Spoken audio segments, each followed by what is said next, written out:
ہاتھ سیاہ تھے، ہاتھ سیاہ تھے۔ دیکھنے والے نے دیکھا، پوچھا کہ بابا جی آپ کون ہیں اور آپ کے ہاتھ سیاہ کیوں ہیں؟ اب کئی بابے ایسے نظر آئے۔ آج کا تو بدبخت بولتا ہے نا کہ بابش ہے کوئی نہیں، بابے ہی تو ہیں جنہوں نے کچھ کر کے دکھایا ہے۔ اور ایک بابا کہتا ہے کہ میں داتا علی اجویری ہوں، ایک کہتا ہے میں خواجہ معین الدین چشتی ہوں۔ کسی نے کوئی جواب دیا اور کسی نے کوئی جواب دیا۔ کہا کہ بابا جی ہاتھ کیوں سیاہ ہے؟ کہنے لگے کہ ہندوستان والوں نے جو گولے پھینکے تھے نا ٹینکوں کے ذریعے، ان گولوں کو پکڑ پکڑ کے ہم سائڈ پہ رکھتے گئے ہیں، اس وجہ سے ہمارے ہاتھ کالے ہیں، اس وجہ سے ہمارے ہاتھ سیاہ ہیں۔ یہ باتیں وہ ہیں جو ہم سنتے تھے۔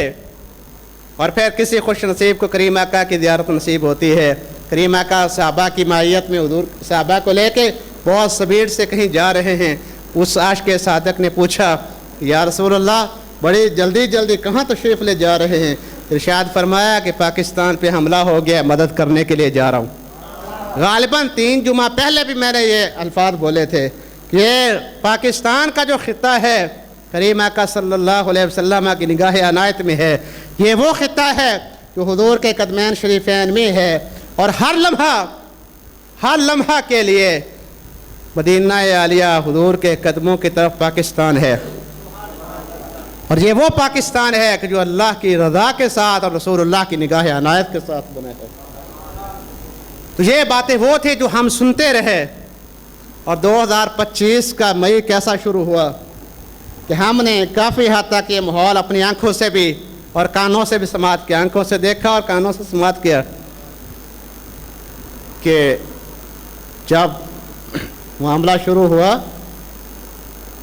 تو اطمینان تھا، سکون تھا، جلد بازی نہیں تھی، تحمل تھا۔ اور ایک مومن کے یہی لازم ہے کہ وہ تحمل میں رہتے ہوئے کام کرے جو بھی کرے، اور ایک مومن کے لیے یہ لازم ہے کہ جنگ میں ابتدا نہ کرے۔